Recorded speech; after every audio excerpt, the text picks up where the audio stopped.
नमस्कार दोस्तों, आज की हमारी कथा है भगवान विष्णु और माता पार्वती का कि कैसे भगवान विष्णु माता पार्वती के साथ छल करते हैं। इस कथा में सुने तो चलिए शुरू करते हैं। माना जाता है कि बद्रीनाथ धाम कभी भगवान शिव और पार्वती का विश्राम स्थान हुआ करता था।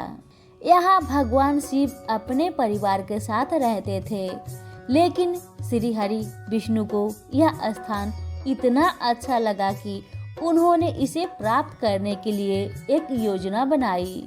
पुराण कथा के अनुसार सतयुग में जब भगवान नारायण बद्रीनाथ आए, तब यहाँ बद्रियों यानी बैर का वन था और यहाँ भगवान शंकर अपनी अर्धांगिनी पार्वती जी के साथ मजे से रहते थे। एक दिन श्री हरि विष्णु बालक का रूप धारण कर जोर जोर से रोने लगे। उनके रुदन को सुनकर माता पार्वती को बड़ी पीड़ा हुई।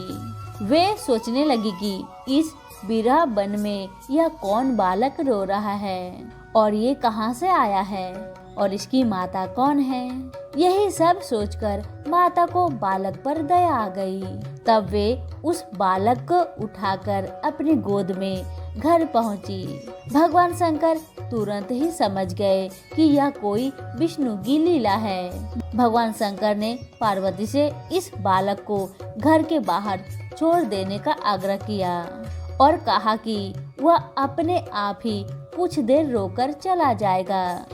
लेकिन पार्वती माँ ने उनकी बात नहीं मानी और बालक को घर में ले जाकर चुप कराकर सुलाने लगी। कुछ ही देर में बालक सो गया। तब माता पार्वती बाहर आ गई और शिव जी के साथ कुछ दूर भ्रमण पर चली गई।